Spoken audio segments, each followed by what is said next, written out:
Hey everyone, I'm Diraj Goel, founder of Get Fresh Ventures, where we help growth stage companies build the systems that take them from traction to scale.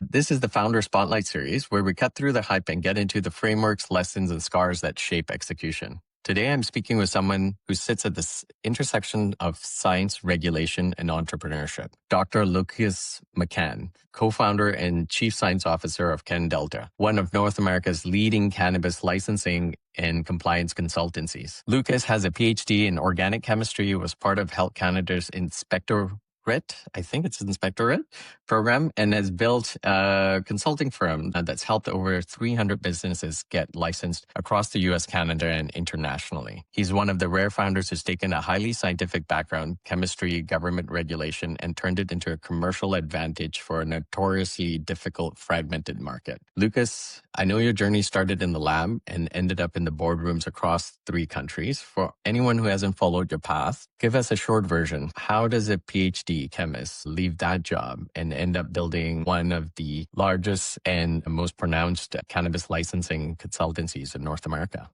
Josh, thanks for having me. I really appreciate the opportunity to speak with you. For me, it was a journey of indecision and a desire to pursue learning to its fullest capacity before really having to make a commitment to what I wanted to do with the rest of my life. I had no idea what I wanted to do. And the longer I went to university, the longer they kept giving me degrees until finally they said, okay, you've basically done all you can do here. It's time to go on.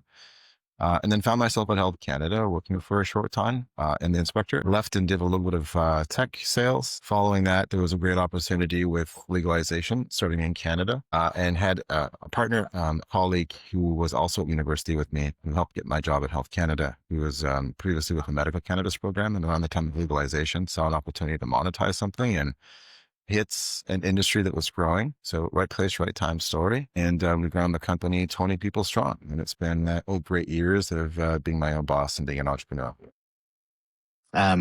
It's funny because when I left my career in 2016, 8.5 years ago, one of the first industries I got into was cannabis as well, on the business and engineering side and the go-to-market. What made you decide to go into cannabis specifically? I mean, leaving your career, what did you see in cannabis that was more than the opportunity on the consulting side? What did you see in terms of the market itself? Well, entering into a nascent market's always exciting. There's a lot of Yeah. folks who really want to invest and to enter who aren't totally sure about what it means to enter into a regulated space. So there was an opportunity to sort of become an expert in something that was brand new. And with the fact of being previously at Health Canada and having a PhD in my back pocket, that offered me the opportunity to have like some notoriety. It was noteworthy to be Yeah. able to say that you're ex Health Canada. Yes. Yes. So being able to walk into a room and just sort of have a background that spoke to those things allowed me, I think, to leverage a lot of the skill set, which I like, which is public speaking, creating a lot of information-based digital content and helping people to achieve their dreams is kind of what I get to do now. So I was able to do this because the partner who I've started the company with was really the one who was inspecting the folks in the medical program and leading those inspections. So when she left the government, she was getting a lot of questions about how to proceed, and being a very daunting industry with a lot of investor money on the line. These folks were Yes. taking a lot of risks. So it was a very natural product market fit for us. And then one of our competitors got acquired. We expanded further across the country. And as legalization continues to expand across North America, we continue to grow in those markets. So we sell mostly now into New York, New Jersey, and Minnesota are hot states, but we've also worked inward from Germany to Australia and every kind of legal market in between. It's interesting you don't mention Canada specifically because has been a contraction in the Canadian market, and I suspect at some level globally as well. How has your business changed, or how has the landscape changed from your lens since legalization started in Canada? That's a great question. There was a lot of investor interest initially, and without the caps of licenses that we see in many other state jurisdictions or even internationally, the market became, I would say, very flooded with investor money. As the market began to normalize, we saw that it was a very taxed and very regulated industry, so it was very difficult to do well. The folks who are doing well now have learned how to continue with very lean operations, to have a flexible Mm-hmm. workforce that they can dial up or dial down as demands needs. And those things, I think, are the key criteria that have really made them successful. Being that Canada is so restrictive on the marketing and advertising, it's very limited for what a lot of brands and companies can do. So when we expanded into the marketing space in the last couple of years, that offered us the opportunity to provide some consultation for folks. But we really get to flex those muscles in some of the more, let's call them looser markets downstate side. So we were very happy to have started the company in Toronto. That's where I'm podcasting from today, in our office in the financial district. But where we're doing the most business is certainly stateside. And one thing I've learned about Americans is, they really love to see a very US centric approach into your marketing efforts, and know that you have boots on the ground and the opportunity to meet, shake your hand there. So definitely on calls, it's, we're usually putting our US experience first. How has your business changed in terms of the services? So you started in regulations, Yeah, and you just mentioned marketing. that's right. So how does that translate across the business? What is the service? How are you serving it? How are you making it happen? As we've grown in a maturing market, the needs of our clients have changed significantly. One of the things I've learned a lot about in consulting is, project-based work is great in a nascent market, but then it becomes feast famine cycles where, you get a lot of work at once, and that might not necessarily be normalized over a period of time. But working with our clients now on sort of an ongoing basis by offering coaching, ongoing support, and marketing offers us ways to continue to work with the folks once they're up and ready and licensed, which, in a new market wasn't a consideration because the queues were so long of people coming up. We've seen a lot of crackdown from regulators on, let's call them like non-compliant marketing practices. And then recently, with a lot of the licenses being awarded as part of their social equity programs, there have been a number of licenses, particularly in US states. And I think Canada totally missed the boat on this, where they weren't putting licenses in the hands of people who were maybe disproportionately impacted by cannabis prohibition. But they are doing this in the US. A lot of those folks are undercapitalized. So we've also been assisting a lot of the M&A stuff where people are buying and selling equity in their licenses. So from licensing to startup now to even exits and acquisitions is certainly a big change from where we started, but definitely represents a need in the market. Well, this is actually a common challenge that I see, and also an opportunity I see with a lot of mid-career founders. They bring their specialization, they get very good at serving the customer, and then within what the customer actually ultimately wants, the client, is growth. And all of those are opportunities for you to solve. And it sounds like that's exactly what you're solving. Capital for them to grow, mergers and acquisitions when they want to exit, marketing for them to actually support the growth. But sounds like marketing is not just marketing, it's compliance and marketing tied together, which leans into your background. And then the core of it being regulation. It sounds like you're actually building leverage right into your business through just taking more of their share of wallet. Yeah, that's a fair way to look at it. You definitely cannot just say whatever you would in a regular CPG industry to advertise how great a product is or some of the effects that it might have, or even any aspect about pricing or promotion, right? A lot of what we see with especially the food industry is advertisements encouraged to make you want to buy those products. So that's vehemently prohibited in the cannabis industry. It has to be really just informationally based. Like, here's the product, here's what it has. Do you want it? And as simple as that. But what we can do is a lot of brand development and storytelling about the people who are behind the brands. And that's where a lot of the marketing has to be, because that's the one thing that they can't censor is who you are as an entrepreneur. When I say you, I'm referring to my clients who might be launching a brand or a store or a production facility. And they really have to speak their story and their experience to market themselves. How do you actually do that then? How do you build marketing? Because most of growth marketing is based on conversion rates and acquisition and cost of acquisition. How are you navigating that when the entire job of the marketing is education, not conversion necessarily, but it's supposed to drive conversion? There's a lot of very clever ways that I think you can position your product or your brand by delivering informationally based content, and then putting that next to, maybe particular products that might sort of fit into the category that you're referring to.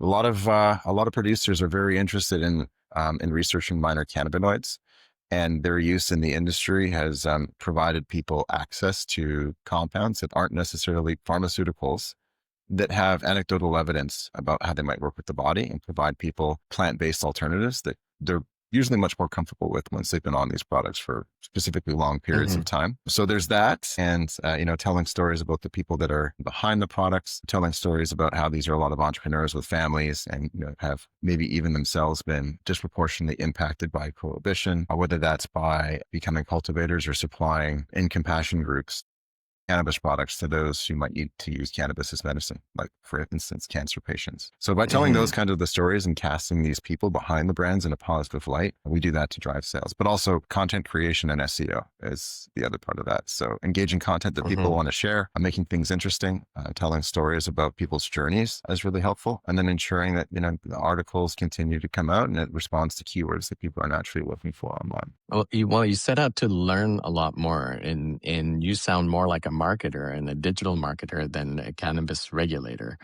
How are you building this business now?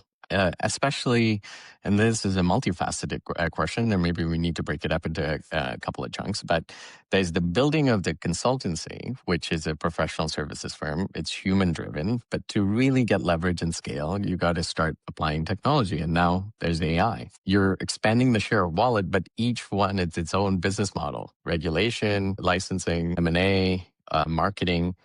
How are you fielding that, and how are you engineering your business? I think one of the most important things as an entrepreneur has been to, stick with what you're good at, but also surround yourself with A players and folks who are excellent at what they do. We've needed marketing for us because we moved into so many different markets that every time we move into a new state or even a new country, everything we've done previously does not count. So we're starting from scratch. So that involves making relationships with partners, networking with other folks, even to some extent, some of our competitors. Like we compete a lot with law firms. So we make friends with lawyers and do co-branded webinars. And that helps us to get into those spaces. And as we were moving into these new markets, we revisit sort of how we were presenting ourselves online, created an internal marketing team to respond to that need. And then thought, how big is that team? We're 5 and growing. So 5 and growing in that team. And what are their roles, very quickly? Yeah, sure. We've got a marketing manager and he oversees a content creator and someone who goes and does research on all the jurisdictions. We have a web developer, we have a graphic designer, and then we also have 2 part-time content writers. So the content we're writing is not AI driven. It's actually written by humans and is targeted and written about the industries or the companies that we're working with. And everyone's employed in the office and in Canada? Yeah, we're Monday to Friday, 9 to 5 in office, professionally dressed at the corner of King and Yonge in downtown Toronto, if you know where that is. Phenomenal. Sorry for the tangent. I want you to tell me how you're building out your marketing capacity as well. But why those decisions? And do you think it's giving you an advantage? So the advantage that I think that we're getting is very warm conversation with a lot of the folks that we're working with. So because we're not a pure B2B company, we're working with people who are only thinking about starting a business. And those are really hard to identify. Sometimes they come from sort of like similar industries. Maybe they come from, convenience stores or vape shops or liquor stores and are looking to maybe expand their operation to include this. But when we're working with the folks, they need to find us. We can't just simply have an outbound team that cold calls. We have to produce content that attracts interest. So when people are researching the industry, they'll find us as an expert and then usually reach out to us that way. Like we've had business development, but it's very difficult to get business that way. And the best way is through things like YouTube, writing articles, doing webinars, getting in front of people at trade shows, particularly in those nascent markets. And then, on the marketing side, as we take on more, we're hiring strategically to bring on the folks with new skills. And we've made an excellent partnership with a company called Breadstack, many other folks. And, we've been used for outsourcing a lot of the marketing and content creation for other companies that too. So we've also kind of been cross-selling our services to partners that we work with because they're in great need of it. So the very skill sets that you're building internally to service your business, now you're leveraging as a profit generator, essentially, by reselling those capabilities. Yeah, we prefer to bring people in office and have a collaborative space and have people here as much as we can. And to be able to continue to do this was really important to us. I think to sort of foster collaboration. Throughout the time when the world changed from 2020 to let's say 2022, particularly in Ontario, was very hard hit comparing to BC. But the hybrid or work from home model was very difficult for our model. So we found that because it's such an intense model in terms of like the amount of information that's required to sort of adopt. You need a proximity.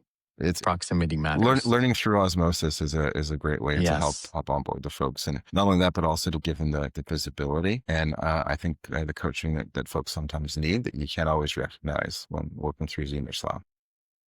Yes. Yes. So much truth in that. Are you leveraging AI at all?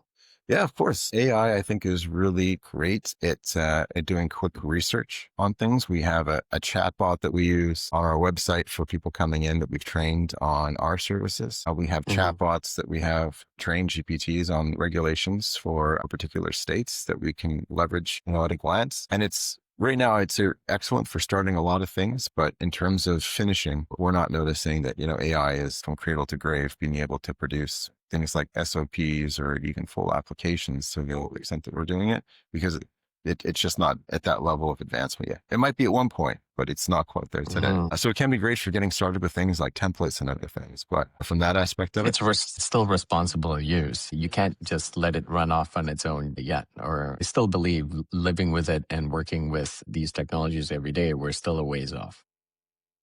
but training is a great one. And one of the ways that I Yes. love to speak to that is transcribing a lot of the calls that we have in office. And by able to evaluate transcription calls, particularly for people who are on business development teams, we can go through and tease out questions that maybe some of our folks are having trouble answering, and building knowledge bases or FAQs based on those points using AI automatically, which I think is like really helpful.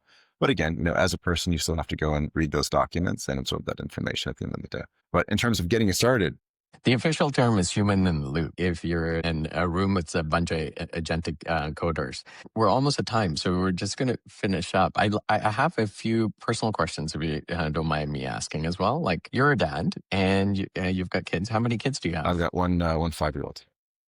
One 5-year-old. Yeah. Personally, I have an 8-year-old and a 6-year-old. I left my corporate job 3 months before my firstborn because I knew I couldn't do those 80-hour weeks anymore. And I learned late in life that I had ADHD, which explains why I can't run that job and be in the moment with my kids. How do you navigate that? Not easily. It's really difficult. I do a lot of travel, and when I'm traveling, the home life kind of suffers a bit. So it's challenging. It requires me to be in many places at once. Doing business development, traveling across the U.S. By bringing on folks on the middle management level has kind of been my strategy to help take some of that burden off. But I think as an entrepreneur, time management and balance are things that we have to just learn to deal with as it goes on. And who knows, maybe one day I'll exit, but I can't see that happening anytime soon. Do you have a timeline in mind in terms of when you would engineer? Like a 30-hour week, for example? I mean, I have a goal. I mean, it would be great to have something like that in the next, 12 months, if that's feasible. 12 months. Wow. Okay. Yeah, I mean, that would be 30 hours would be great. But Yeah. I think, for the time being, it's just learning how to empower people to sort of make decisions. Or maybe it's just taking all my emails and Slack messages and training a GPT to act like me so that people can consult with a bot and figure out what I would do in a XYZ situation. You know what? Just outside of this podcast, that's literally what I do with founders. I have an open office hours in January that you should come to. I'll have the team send it out to you as well. But one last question about your industry. So where do you think it's headed? And what do you see for your business? Very scary question. There's a lot of unknowns now, especially with the political landscape that we're sitting in. There've been a lot of talks about federal legalization, what that could look like. Although that might make things like crossing the border easier and less tense. I'm not sure what it's going to mean for a lot of the operators we have. But, we're continuing to expand, not just in marketing offerings, but also into industries that are not cannabis specific. We've seen some interesting developments in places like psychedelics as well. That's definitely a lot slower moving. Exciting research there as it pertains to for the use in medical frameworks and therapeutic use. So hopefully it's around the world and in industries beyond just cannabis. Well, it's growing locally, North America, internationally. Actually, our model internally is called growth by design. It's how you engineer growth by design. But it's a growing market. I don't think it's going anywhere. In fact, a lot of people use it for medical reasons. So it's the right place to be in. And I think the work that you've been doing only compounds, which makes it a moat for anybody else to join in. Congratulations on the growth, and thank you for joining us today. Diraj, thanks for having me. It's great speaking with you. And congrats on being a father twice over and leaving corporate. Thank you. Appreciate that.